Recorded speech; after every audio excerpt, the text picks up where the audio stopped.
अब हम लोग बात करेंगे प्रॉपर्टीज ऑफ डिटरमिनेंट। चौथी इंपॉर्टेंट बात जो हम पढ़ने जा रहे हैं, फोर्थ इंपॉर्टेंट थिंग, वो है प्रॉपर्टीज ऑफ डिटरमिनेंट।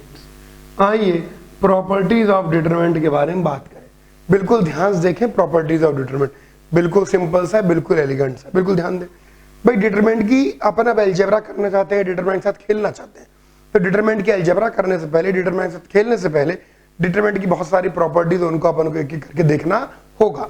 तो इन डिटरमिनेंट की प्रॉपर्टीज पर सब बच्चे बिल्कुल ध्यान देंगे, ठीक है। चलो बात करते हैं प्रॉपर्टीज ऑफ डिटरमिनेंट। सुनो, सिंपल प्रॉपर्टी है। पहली प्रॉपर्टी ये कहती है कि किसी भी डिटरमिनेंट के दो रो या दो कॉलम बराबर सेम, तो डिटरमिनेंट की value 0। If any two rows और columns equal, then the value of determinant will be 0। कोई भी दो रो या दो कॉलम बराबर, तो डिटरमिनेंट की वैल्यू सीधे 0। अगर हमारे पास कोई डिटरमिनेंट अगर ऐसा लिखा आ जाए जैसे 1 2 3 1 2 3 4 5 6, तो खट से कह दो भैया डिटरमिनेंट की वैल्यू 0। दूसरी प्रॉपर्टी, अगर एक पूरा रो या पूरा कॉलम 0, अगर एक पूरा रो या पूरा कॉलम 0, तो भी डिटरमिनेंट की वैल्यू 0। वैसे ही सिंपल सी बात है, अगर तुम्हारा पूरा रो ही 0 है, जब उस रो से एक्सपेंड करोगे तो 0 इंटू उसका कोफैक्टर प्लस 0 इंटू उसका कोफैक्टर प्लस 0 इंटू उसका cofactor, net result 0। If any full row और full column is 0, then value of determinant will be 0। अगर एक पूरी फुल रो या फुल कॉलम 0 है तो वैल्यू ऑफ डिटरमिनेंट कितनी आएगी? 0। नेक्स्ट प्रॉपर्टी, प्रॉपर्टी 3, अगर दो रो या दो कॉलम प्रोपोर्शनल है तो भी डिटरमिनेंट की वैल्यू 0। ये प्रोपोर्शनल का मतलब क्या होता है? प्रोपोर्शनल का मतलब है एलिमेंट्स का रेशियो सेम हो, यानी जो वैल्यू दिस अपॉन दिस की हो वही दिस अपॉन दिस की हो, वही दिस अपॉन दिस की हो। बिल्कुल ध्यान सुनो, इफ एनी टू रोज और two columns are proportional, then also value of determinant 0। कोई भी, जैसे मान लो अपन ऐसा ले लेते हैं, यहां लिखा है 1 2 3, यहां लिखा है 3 6 9, यहां लिखा है 1 7 8। अगर कोई भी दो रो या दो कॉलम प्रोपोर्शनल हुए, जो वैल्यू 1/3 की है वही वैल्यू 2/6 की है, वही वैल्यू 3/9 की है।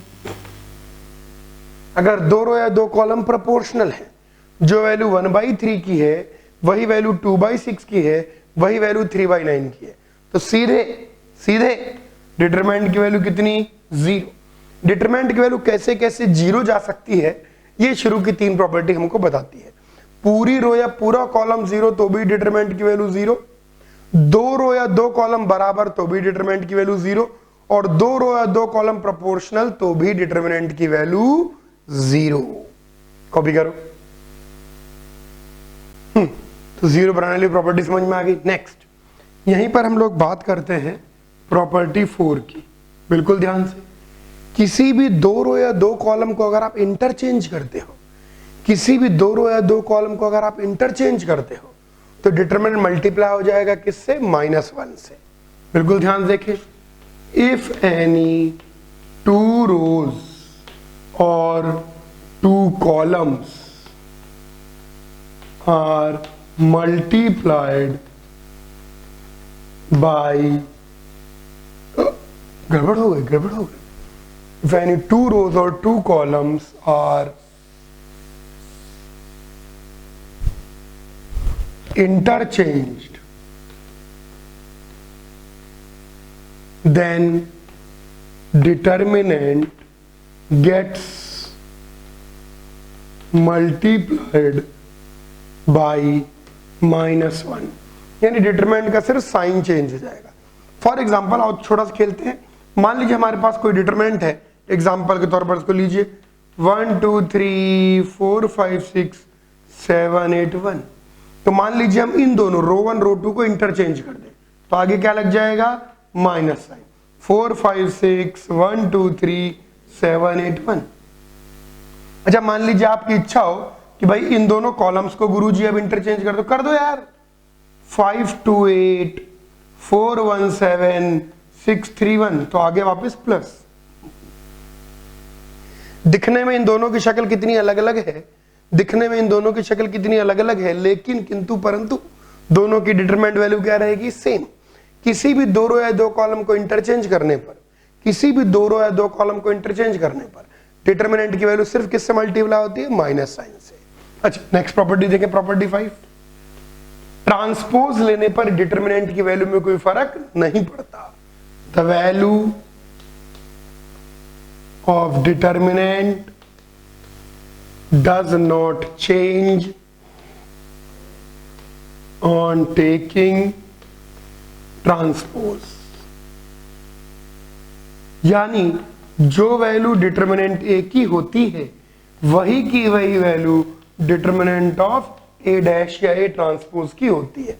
मान लीजिए हमारे पास कोई डिटरमिनेंट है, साथ ले लेते हैं 1 2 3 4 5 6 7 1 8, और ए ट्रांसपोज ए टी या ए डैश या ए बार, जो भी सिंबल आप यूज करना चाहें, अपन तो डैश लगाते हैं, समय बचता है, खट से लग भी जाता है। और इसका ट्रांसपोज पहली रो का पहला कॉलम, दूसरी रो का दूसरा कॉलम, तीसरी रो का तीसरा कॉलम, ये लीजिए। तो कोई फर्क नहीं पड़ेगा, जो इसकी डिटरमिनेंट वैल्यू आएगी वही इसकी डिटरमिनेंट वैल्यू आएगी। जो मैंने ऊपर लिखा हुआ है, determinant value of A will be same as determinant value of A transpose. Transpose लेने पर डिटरमिनेंट वैल्यू में कोई फर्क नहीं पड़ेगा। आप किसी भी डिटरमिनेंट का ट्रांसपोज ले लीजिए, ultimately the determinant value will be same. Copy कर लो। और देखें, आइए बात करें प्रॉपर्टी 6 की। Skew symmetric determinant, odd order के स्क्यू सिमेट्रिक डिटरमिनेंट की डिटरमिनेंट वैल्यू हमेशा क्या होगी, 0। सारी प्रॉपर्टीज देखें, फिर अपन बहुत सारे अच्छे अच्छे क्वेश्चन पर आएंगे। Determinant value of odd order skew symmetric determinant will be 0। Odd order के थर्ड, आपको आपके सामने स्क्यू सिमेट्रिक डिटरमिनेंट लिख दे, क्या हमको स्क्यू सिमेट्रिक डिटरमिनेंट पता है? बिल्कुल, बहुत अच्छे से पता है। तो कोई भी स्क्यू सिमेट्रिक डिटरमिनेंट होगा तो सारे डायगोनल एलिमेंट 0 होंगे, यहाँ 1 होगा, यहाँ -1 होगा, या 2 होगा, -2 होगा, और मान लो 3 -3। तो भैया इसकी डिटरमिनेंट वैल्यू निकालने की जरूरत नहीं है। स्क्यू सिमेट्रिक डिटरमिनेंट अगर ऑड ऑर्डर का है, थर्ड ऑर्डर तो ऑड ऑर्डर, तो उसकी डिटरमिनेंट वैल्यू क्या होगी, 0। नेक्स्ट इंपॉर्टेंट प्रॉपर्टी 7 को देखें ध्यान से। अगर किसी भी रो या कॉलम में कोई चीज कॉमन है, अगर किसी भी रो या कॉलम में कोई चीज कॉमन है, तो आप उसको पूरे डिटरमिनेंट के बाहर निकाल सकते हैं। पहले मैं समझाता हूं फिर लिखूंगा। मान लीजिए हमारे पास है 2 4 6 3 9 12 1 1 2। तो पहले रो के अंदर देखिए 2 कॉमन है, तो 2 को आप डिटरमिनेंट के बाहर निकाल सकते हैं, और 1 2 3 3 9 12 1 1 2 आ जाएगा। अरे दूसरे रो के अंदर 3 कॉमन है, तो 3 बाहर आ जाएगा, तो 1 2 3 1 3 4 1 1 2। इससे जब डिटरमिनेंट को इवेलुएट करेंगे तो हल्के होंगे। हल्का क्यों होगा? छोटे नंबर इन्वॉल्व होंगे। इसका उल्टा भी सोचो, इसका उल्टा भी सोचो। अगर किसी एक रो या एक कॉलम में कोई चीज कॉमन है, अगर किसी एक रो या एक कॉलम में कोई चीज कॉमन है, तो आप उसे बाहर निकाल सकते हैं। इसका मतलब यूं सोचो कि अगर आप बाहर से कोई नंबर अंदर ले जाते हैं, बाहर से कोई नंबर अंदर मल्टीप्लाई करते हैं, तो वह अंदर जाने के बाद केवल किसी एक रो या एक कॉलम से ही मल्टीप्लाई हो। अरे कॉमन सेंस है, जब एक रो एक कॉलम में कोई चीज कॉमन थी तो बाहर आ गई, तो जब अंदर जाएगी तो एक रो एक कॉलम से ही तो मल्टीप्लाई होगी। जैसे मान लीजिए आपकी इच्छा हो गुरुजी 6 को अंदर ले जाएं, तो आप चुन लो अपनी पसंदीदा रो या कॉलम, 6 ऑप्शन है, रो 1 रो 2 रो 3 कॉलम 1 कॉलम 2 कॉलम 3, 6 ऑप्शन है, कोई भी चुन लीजिए पसंदीदा। तो मान लीजिए 6 को आप अंदर ले आते हैं और इच्छा करती है सर कॉलम 2 से मल्टीप्लाई कर देते हैं, कॉलम 2 से, तो यहां पर 1 1 1 आ जाएगा, यहां 12 18 6 आ जाएगा, 3 4 2 आ जाएगा। अल्टीमेटली इसकी डिटरमिनेंट वैल्यू और इसकी डिटरमिनेंट वैल्यू सेम है, दोनों दिखने में भयानक अंतर है। अच्छा चलो प्रॉपर्टी की बात करते हैं। तो प्रॉपर्टी 7 कहती है if any factor is common in one row or one column, then it can be taken outside the determinant। अगर किसी एक रो एक कॉलम में कोई फैक्टर कॉमन है तो आप उसको डिटरमिनेंट के बाहर निकाल सकते हैं, और इसी से निकल के आती है प्रॉपर्टी 8। प्रॉपर्टी 8 कहती है कि अगर डिटरमिनेंट को किसी नंबर से मल्टीप्लाई करोगे तो नंबर डिटरमिनेंट के अंदर जाने के बाद केवल किसी एक रो एक कॉलम से ही मल्टीप्लाई होगा। If determinant is multiplied by some number and it is taken inside the determinant, then it's only one row or one column gets multiplied by it। Basically property 7 और प्रॉपर्टी 8 बिल्कुल आसपास की property है। अगर किसी एक रो एक कॉलम में कोई चीज कॉमन है तो आप उसको बाहर निकाल सकते हैं, और अगर आप डिटरमिनेंट को किसी नंबर से मल्टीप्लाई करते हैं और वो नंबर आप डिटरमिनेंट के अंदर ले जाते हैं तो वह अंदर जाने के बाद केवल मल्टीप्लाई होगा किसी एक रो एक कॉलम से। कॉपी कर लो। और देखें, आइए बात करते हैं एक गजब की प्रॉपर्टी, प्रॉपर्टी 9। अब जो दोनों प्रॉपर्टी बताने जा रहा हूं ये दोनों प्रॉपर्टी कोफैक्टर से रिलेटेड है। अच्छा, मन में सवाल यूं आना चाहिए, कभी मतलब मेरे मन में आता था कि भाई किसी रो या कॉलम को अगर खुद के कोफैक्टर से मल्टीप्लाई करोगे और जोड़ोगे तो वैल्यू ऑफ डिटरमिनेंट आएगी, लेकिन अगर मान लीजिए किसी रो या कॉलम को किसी दूसरे रो या कॉलम के कोफैक्टर से मल्टीप्लाई करके जोड़ दें तो क्या मिलेगा? तो मिलेगा 0। बिल्कुल ध्यान देके, बिल्कुल ध्यान देके, आइए थोड़ा समझाता हूं।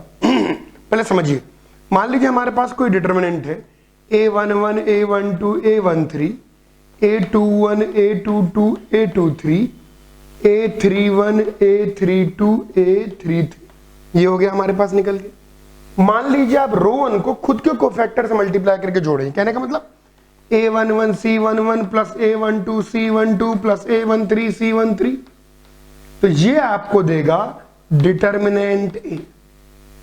किसी भी रो या कॉलम को खुद के कोफैक्टर से मल्टीप्लाई करके जोड़ोगे तो मिलेगा डिटरमिनेंट ए। किसी भी रो या कॉलम को खुद के कोफैक्टर से मल्टीप्लाई करके जोड़ोगे तो मिलेगा डिटरमिनेंट वैल्यू। लेकिन मान लो मेरे मन में इच्छा उमड़ेगी, गुरुजी फर्स्ट रो को सेकंड रो के कोफैक्टर से मल्टीप्लाई कर दो, तो a11 c21 plus a12 c22 plus a13 c23, तो मिलेगा 0। ये इंपॉर्टेंट प्रॉपर्टी ध्यान रखनी है, ध्यान सुनो। इफ एनी रो और column is multiplied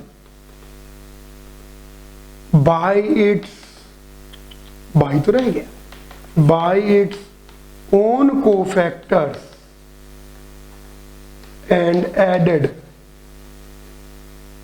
we get value of determinant। तो क्या मिलती है आपको? Value of determinant. But if it is multiplied by cofactors of any other row or column, we get 0। खुद के कोफैक्टर से मल्टीप्लाई करके जोड़ोगे तो मिलेगी वैल्यू ऑफ डिटरमिनेंट, लेकिन किसी दूसरे रो या कॉलम के कोफैक्टर से मल्टीप्लाई करके जोड़ोगे तो मिलेगी 0। और यहीं पर कोफैक्टर से जुड़ी हुई एक और प्रॉपर्टी है, प्रॉपर्टी 10। कोफैक्टर जुड़ा हुआ एक और प्रॉपर्टी है, प्रॉपर्टी 10। इसको भी ध्यान से देखें, बिल्कुल ध्यान से। चलिए बात करते हैं प्रॉपर्टी 10। मान लो एक हमारे पास डिटरमिनेंट है ए, भाई a11 a12 a13 a21 a22 a23 a31 a32 a33। मान लीजिए हमारे पास कोई डिटरमिनेंट है इस प्रकार। अब हम एक डिटरमिनेंट बनाते हैं by replacing every element by it's cofactor. क्या बोला मैंने? By replacing every element by it's cofactor. Her element को उसके कोफैक्टर से रिप्लेस कर देते हैं। इसको हम लोग AC कह देते हैं, cofactor determinant AC।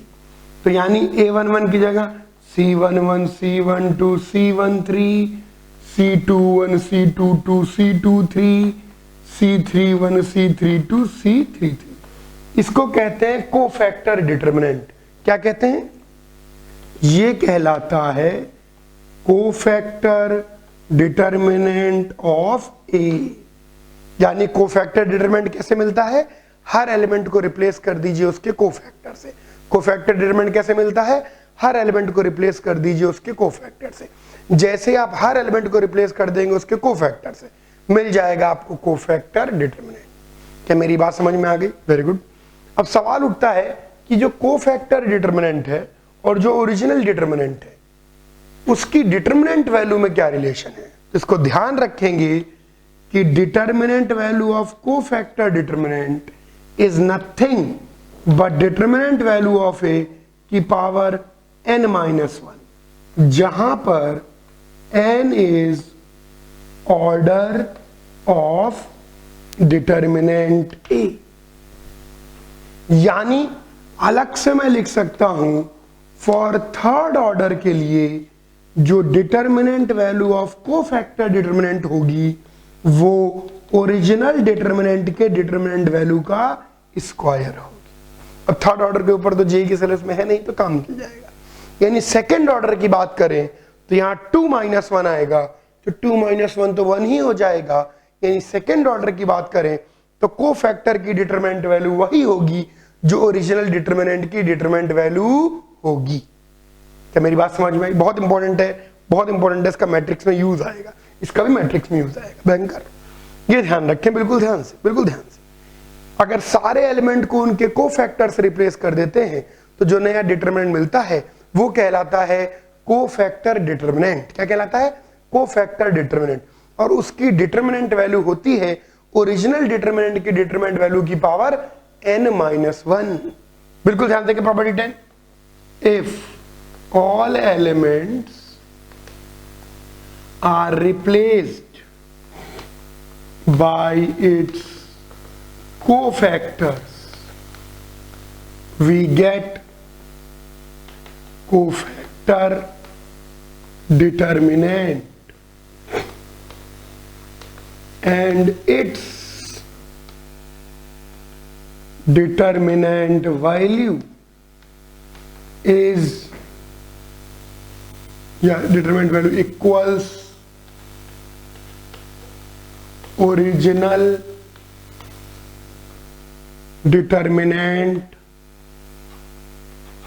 Value to power n-1।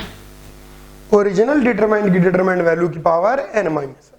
ये दोनों के दोनों प्रॉपर्टी 9 और प्रॉपर्टी 10 रिलेटेड है किससे? कोफैक्टर से। और यहां पर मैं एक बार फिर दोहराना चाहूंगा, दोनों बहुत इंपॉर्टेंट है और मैट्रिक्स के अंडरस्टैंडिंग में मैट्रिक्स के अंदर कुछ खास प्रॉपर्टी है जो कि इन दोनों पर ही बेस्ड है। कॉपी कर लो। कोफैक्टर की प्रॉपर्टीज के बाद जरा इस प्रॉपर्टी को बिल्कुल ध्यान से देखें, प्रॉपर्टी 11। आइए बात करते हैं। पहले ध्यान सुनो, अगर किसी वेरिएबल को दूसरे वेरिएबल या कांस्टेंट से रिप्लेस करने पर डिटर्मिनेंट की वैल्यू 0 हो जाए। फिर सुनो, अगर किसी वेरिएबल को दूसरे वेरिएबल या कांस्टेंट से रिप्लेस करने पर डिटर्मिनेंट की वैल्यू 0 हो जाए तो पहला वेरिएबल माइनस दूसरा उस डिटर्मिनेंट का फैक्टर होगा ही होगा। अब सुनो मेरी बात को ध्यान से, एक एग्जांपल लेते हैं। फॉर एग्जांपल हम एक डिटरमिनेंट लेते हैं 1a square 1b square 1c square. अब सोचो a की जगह अगर मैं b रख दूं तो ये भी 1b स्क्वायर हो जाएगा, ये भी 1b स्क्वायर हो जाएगा, दोनों रो बराबर आ जाएंगे और डिटरमिनेंट की वैल्यू 0 हो जाएगी। इसका मतलब a माइनस बी इसका एक फैक्टर होगा ही होगा। अच्छा उत्तरी, अगर b की जगह c रख दूं तो b माइनस सी इसका एक फैक्टर होगा ही होगा। अगर c की जगह a रख दूं तो c माइनस a इसका एक फैक्टर होगा ही होगा। अब आगे फैक्टर होंगे कि नहीं होंगे ये कोई नहीं बता सकता, इसको बताने का कोई तरीका नहीं। इस प्रॉपर्टी की मदद से आप सिर्फ कुछ ऑब्जर्वेबल फैक्टर्स को गेस कर सकते हो, कुछ ऑब्जर्वेबल फैक्टर को गेस कर सकते हो कि भाई ये तो समझ में आता है कि जब मैं इसको एक्सपेंड करूंगा तो इस डिटरमिनेंट की जो भी वैल्यू आएगी उसके अंदर a minus B minus C minus A तो फैक्टर होगा ही होगा। अब बाकी होंगे कि नहीं होंगे उसके बारे में कोई कमेंट नहीं कर सकते। Actually this particular property will only help you in गेसिंग सम ऑब्जर्वेबल फैक्टर। यह प्रॉपर्टी आपको कुछ ऑब्जर्वेबल फैक्टर निकालने में मदद कर देगी कि यार b माइनस सी तो है फैक्टर, यार a माइनस बी भी फैक्टर है, c माइनस ए भी फैक्टर है। अब इसके अलावा बाकी फैक्टर हैं नहीं है कुछ नहीं पता। ओके मैं बताता हूं। If on replacing any variable by other variable or constant, the determinant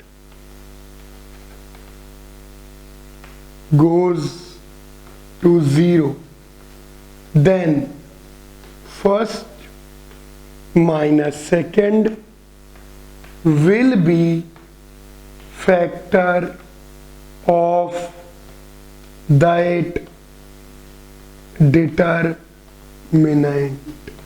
तो फर्स्ट माइनस सेकेंड उसका फैक्टर होगा ही होगा, ये खास बात है। जैसे फॉर एग्जांपल एक और ले लेते हैं, मान लीजिए हमारे पास आ जाए कुछ ऐसा एक्स स्क्वायर एक्स क्यूब 1 1 1 2 4 8। तो देखो अगर x को 0 रख दूंगा तो पूरी रो 0 हो जाएगी, तो x माइनस पूरी रो 0 डिटरमिनेंट की वैल्यू 0 यानी x माइनस 0 x इसका फैक्टर होगा ही होगा। x की जगह 1 रख दूंगा तो पहली रो दूसरी रो के बराबर हो जाएगी, दोनों रो बराबर हो जाएगी, डिटरमिनेंट की वैल्यू फिर 0 हो जाएगी, यानी x माइनस 1 भी इसका फैक्टर होगा ही होगा। अगर x की जगह 2 रख दूंगा तो 2 4 8, वाह, तो पहली रो तीसरी रो के बराबर हो जाएगी, फिर डिटरमिनेंट की वैल्यू 0 हो जाएगी, यानी x माइनस 2 इसका फैक्टर होगा ही होगा। अब बाकी फैक्टर होंगे कि नहीं होंगे कमेंट नहीं कर सकते, लेकिन ये तीन तो फैक्टर होंगे ही होंगे। क्या प्रॉपर्टी समझ में आई? आखिरी प्रॉपर्टी 12वीं प्रॉपर्टी, मतलब सेकंड लास्ट प्रॉपर्टी, अभी एक और आएगी। 12th प्रॉपर्टी देखें, बिल्कुल 12th प्रॉपर्टी है splitting of determinant. Splitting of determinant, आप डिटरमिनेंट को स्प्लिट कर सकते हो। थोड़ा ध्यान से समझना है, थोड़ा ध्यान से सुनना है। कैसे? सुनो ध्यान से। आप डिटरमिनेंट को किसी भी एक रो या एक कॉलम का यूज करके स्प्लिट कर सकते हो। किसी भी एक रो या एक कॉलम, एक बार में एक रो एक कॉलम।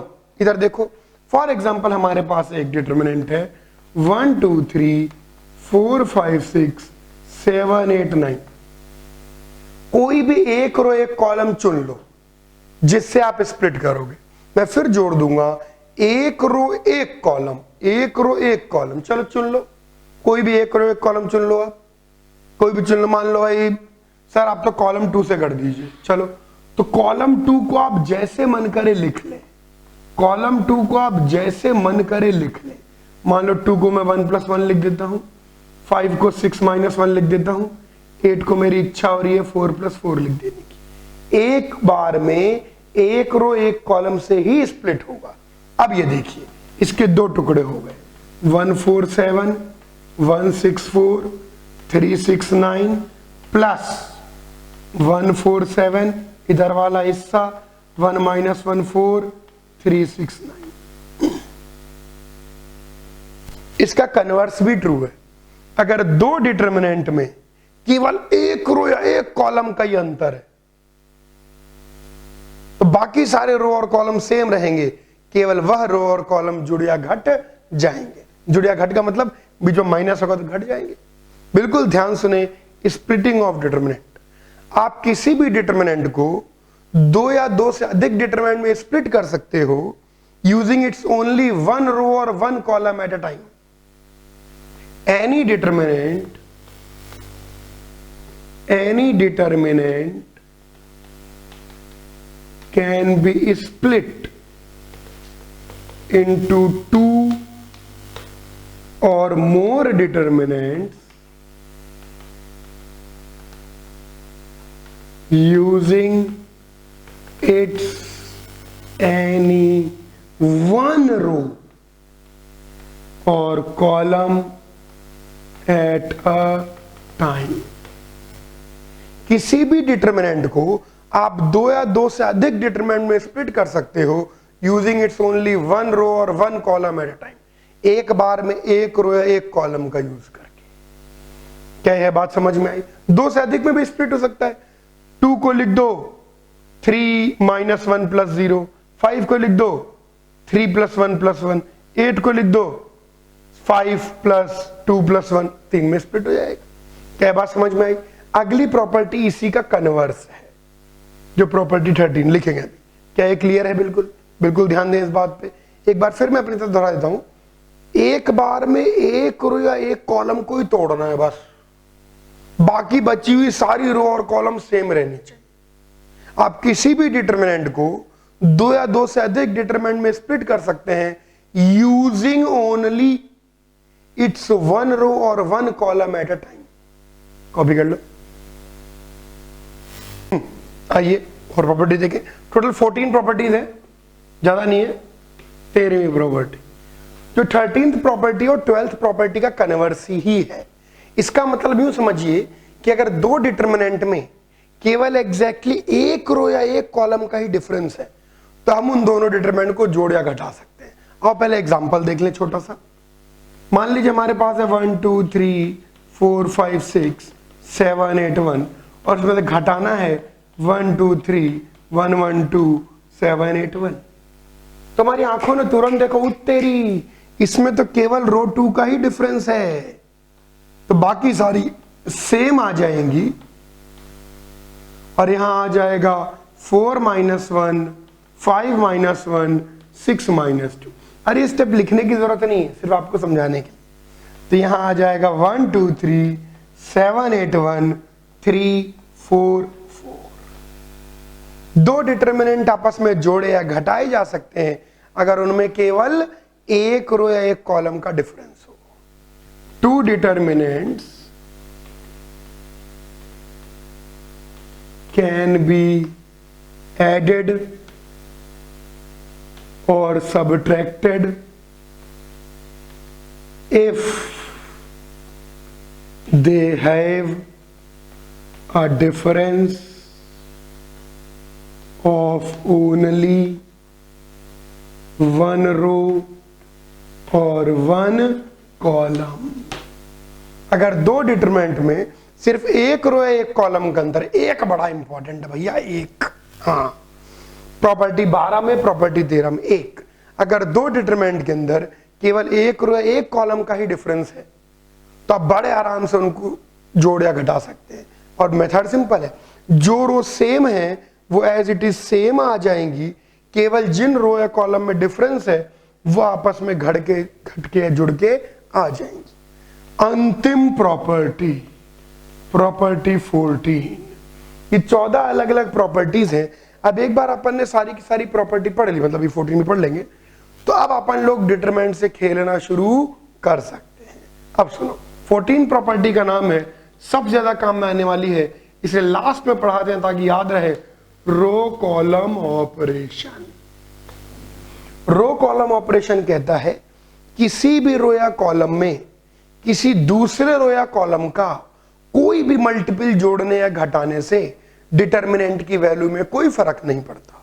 फिर दोहरा देता हूं, किसी भी रो या कॉलम में किसी दूसरे रो या कॉलम का कोई भी मल्टीपल जोड़ने या घटाने से कोई फर्क नहीं पड़ता। एडिंग, बिल्कुल ध्यान से सुनेंगे, एडिंग और subtracting any multiple of one row of any, लिख सकते हैं, of any row, any multiple of any row और column in any other row और column does not change the value of determinant। आई चौक खत्म सी हो गई, does not change the value of determinant। हाँ भाई चलो आओ एक एग्जांपल के थ्रू बताता हूं। फॉर एग्जांपल हमारे पास है 1 2 3 4 5 6 7 8 9। अब मैं इसके अंदर कॉलम 1 में जोड़ देता हूं 2 टाइम्स कॉलम 2। इसको ऐसे लिखा जाता है, column 1 becomes column 1 plus 2 times column 2। Equal to का साइन नहीं है यहां पर, इक्वल टू नहीं है, क्योंकि ऑब्वियस सी बात है अगर इक्वल टू लगा दोगे तो कॉलम 1 से कॉलम 1 कट जाएगा। इक्वल टू नहीं है, कॉलम 1 इसको पढ़ते हैं एरो को गोज टू या बिकम्स, कुछ भी, तो कॉलम 1 बिकम्स या goes to column 1 plus 2 times column 2। जिस रो या कॉलम में ऑपरेशन लगा रहे हो वो दोनों ओर मौजूद होना चाहिए और उसका कोफिशिएंट 1 ही होना चाहिए। अब सवाल उठता है कि गुरुजी 1 नहीं होगा, तो उसकी भी ट्रिक है, बता देंगे। सुनो, जिस रो या कॉलम में ऑपरेशन लगा रहे हो वह दोनों ओर मौजूद होना चाहिए और उसका कोफिशिएंट 1 ही होना चाहिए। जिस रो या कॉलम में ऑपरेशन लगा रहे हो वह दोनों ओर मौजूद होना चाहिए और उसका कोफिशिएंट 1 ही होना चाहिए। फिर सुनो, जिस रो या कॉलम में ऑपरेशन लगा रहे हो वह दोनों ओर मौजूद होना चाहिए और उसका कोफिशिएंट 1 ही होना चाहिए। क्या यह बात समझ में आ गई? तो column 1 goes to column 1 plus 2 column 2 का मतलब है कि भैया कॉलम 2 और कॉलम 2 3 को बिल्कुल ना छेड़ो, और कॉलम 1 में क्या छेड़खानी करनी है, कॉलम 1 प्लस 2 टाइम्स कॉलम 2।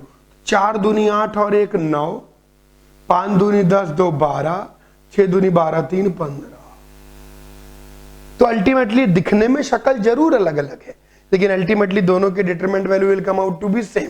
फिलहाल तो एग्जांपल के लिए तो फर्जी सा बता दिया था आप लोगों ने, और अपन जब क्वेश्चन करेंगे तो हम ऐसा रो कॉलम ऑपरेशन लगाएंगे जिससे डिटरमिनेंट सिंप्लीफाई हो, डिटरमिनेंट हल्का हो, डिटरमिनेंट इजी हो, डिटरमिनेंट की वैल्यू निकले। क्या यह बात समझ में आई?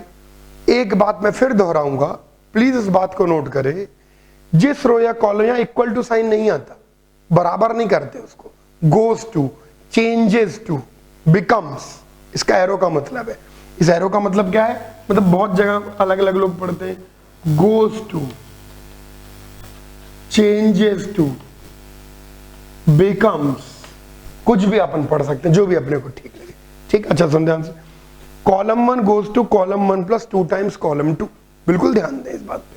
Column 1 goes to column 1 changes to, जिस रो या कॉलम में ऑपरेशन लगा रहे हैं वह दोनों ओर मौजूद होना चाहिए और उसका कोफिशिएंट 1 ही होना चाहिए। दोनों ओर, जिस रो या कॉलम में ऑपरेशन लगा रहे हैं वो दोनों ओर मौजूद होना चाहिए और उसका कोफिशिएंट 1 ही होना चाहिए।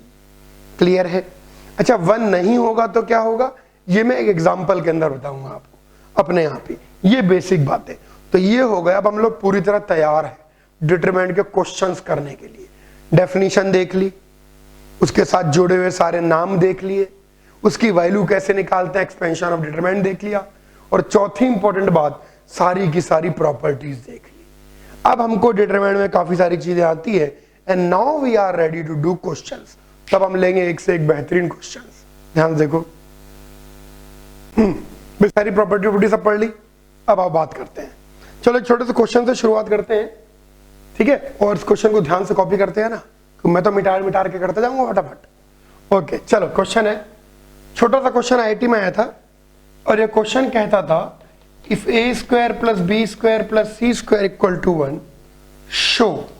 क्या चीज शो करनी थी कि A square plus B square plus C square into cos theta A B into 1 minus cos theta A C into 1 minus cos theta B A into 1 minus cos theta B square plus C square plus A square cos theta B C into 1 minus cos theta C A into 1 minus cos theta C B into 1 minus cos theta. बहाना क्या यार, C square plus A square plus B square cos theta is nothing but cos square theta.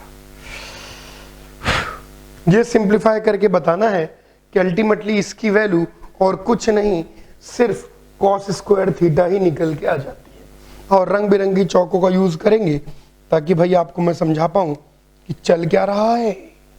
चलिए एक और ले लेते हैं, चलो ले ली भाई, सारे बहुत सारे। चलो बात करते हैं।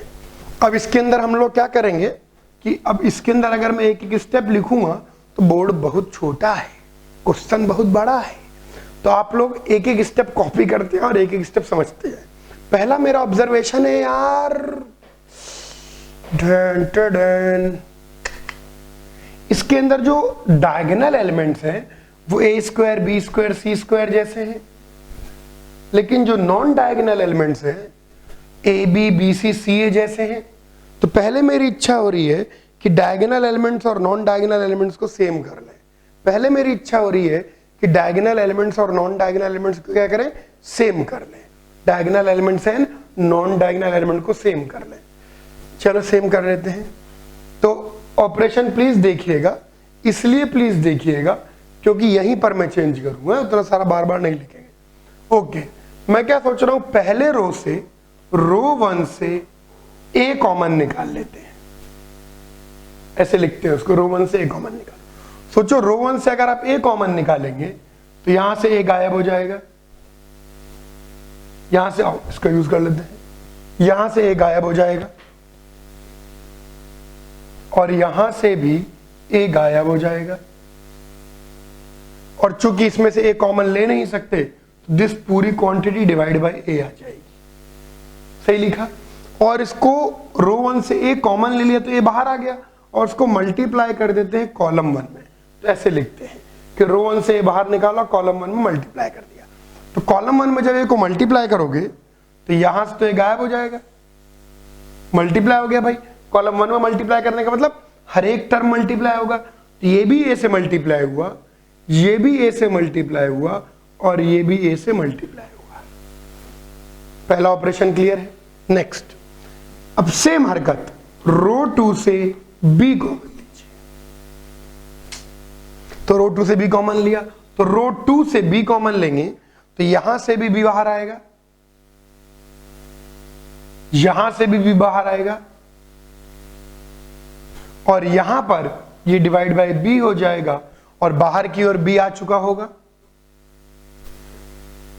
अब बी को मल्टीप्लाई करेंगे, आप समझ गए, कॉलम 2 से। जब बी को अंदर ले जाएंगे तो बी यहां से गायब हो जाएगा, यहां मल्टीप्लाई होगा तो पहले एलिमेंट से मल्टीप्लाई होगा, बी स्क्वायर बन जाएगा। दूसरे एलिमेंट से मल्टीप्लाई होगा तो इस पूरे के पास से डिवाइड बाय बी गायब हो जाएगा और यहां पर भी बी स्क्वायर बन जाएगा। फिर रो 3 से हम कॉमन लेंगे सी को। देखो ध्यान से, यहां से सी गायब हो गया, सी कॉमन ले लिया, यहां से सी कॉमन ले लिया, सी गायब हो गया और इस पूरे के नीचे डिवाइड बाय सी आ गया और सी पूरी तरह बाहर आ गया। समझ गए होगे। इसको मल्टीप्लाई कर देंगे कॉलम 3 से। कॉलम 3 से मल्टीप्लाई करेंगे तो c यहां से अंदर चला जाएगा और यहां इसके नीचे अब एक एक एलिमेंट मल्टीप्लाई होगा, सी स्क्वायर और यहां पर इसके नीचे से भी c गायब हो जाएगा। हाँ, कितना सुंदर हो गया। सब जगह ए स्क्वायर बी स्क्वायर सी स्क्वायर ए स्क्वायर बी स्क्वायर सी स्क्वायर दिख रहा है। ठीक है ठीक है ठीक है ठीक है, सब जगह दिख रहा है। ठीक है ठीक है ठीक है, चलो अच्छा, अब आगे बढ़ते हैं यहां से। बिल्कुल ध्यान से, बिल्कुल ध्यान देखो। अब क्या करें क्या ना करें, कैसी मुश्किल है, कोई तो बता दे इसका हल हो मेरे भाई। चलो अच्छा देखते हैं, अब अपने को हल निकालना पड़ेगा।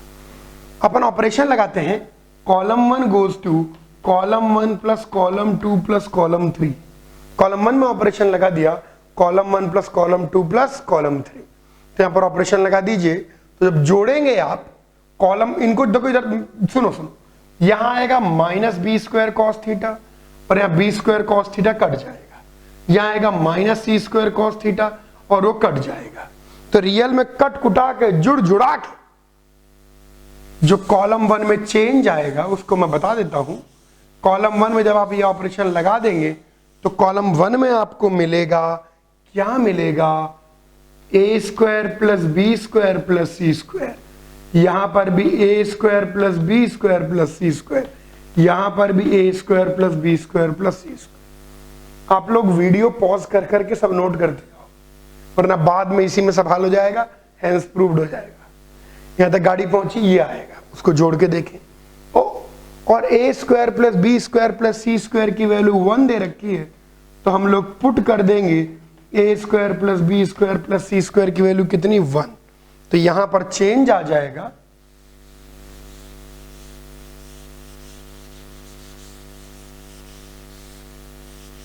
यहां पर चेंज आ जाएगा, यहां आ जाएगा 1 1 1। अब सोचना पड़ेगा यार ये दोनों सेम दिख रहे हैं, क्यों ना घटा के 0 कर दें इसको। तो row 3 goes to row 3 minus row 1। तो रो 3 में से रो 1 घटा दीजिए, फायदा होगा। यहां 1 माइनस 1 करेंगे तो यहां पर ये 0 आ जाएगा। यहां पर घटाएंगे, बहुत बढ़िया, एक और 0 देख के अच्छा लग रहा है तेरी। यहां पर देखो सी स्क्वायर से सी स्क्वायर कट जाएगा और minus C square this minus this कर रहे हैं, तो minus C square cos theta और minus A square minus B square, वाह। यहां पर बेसिकली निकल के आ रहा है minus times A square plus B square plus C square into cos theta. ये आएगा निकल के, करके देखें। और फिर A square plus B square plus C square की वैल्यू तो 1 है, उसको पुट कर देते हैं। तो ये वाला टर्म केवल और केवल आपके पास माइनस कॉस थीटा आ जाता है। वापस 0 बनाने की मन में प्रबल इच्छा, घटाते ही 0, तो row 2 goes to row 2 minus row 1। Row 2 में से रो 1 घटाएंगे, देखिए कैसे सिंप्लीफाई होता जा रहा है, कितना लल्लू होता जा रहा है। तो यहां पर भी 0 आ जाएगा और यहां पर भी 0 आ जाएगा, 0। अब यहां घटाएंगे तो रो 2 में से रो 1 घटा रहे हैं तो माइनस बी स्क्वायर कट जाएगा।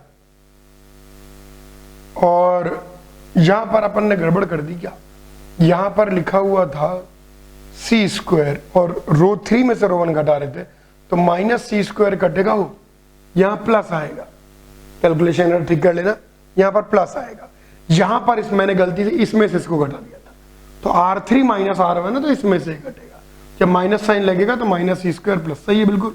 अच्छा, इसमें से इसको अगर घटा देंगे तो बी स्क्वायर कट जाएगा और यहां पर ये वाली क्वांटिटी रो 2 में जो चेंज आएगा वो निकल के आएगा A square plus B square plus C square into cos theta.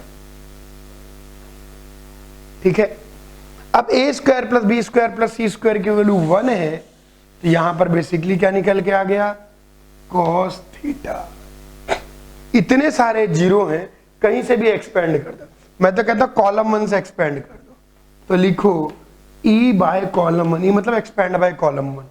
देखो 0 इंटू केवल 1 इंटू करके आएगा और 1 का रो और कॉलम अगर हटा देंगे तो इसकी वैल्यू आ जाएगी cos square theta hence proved.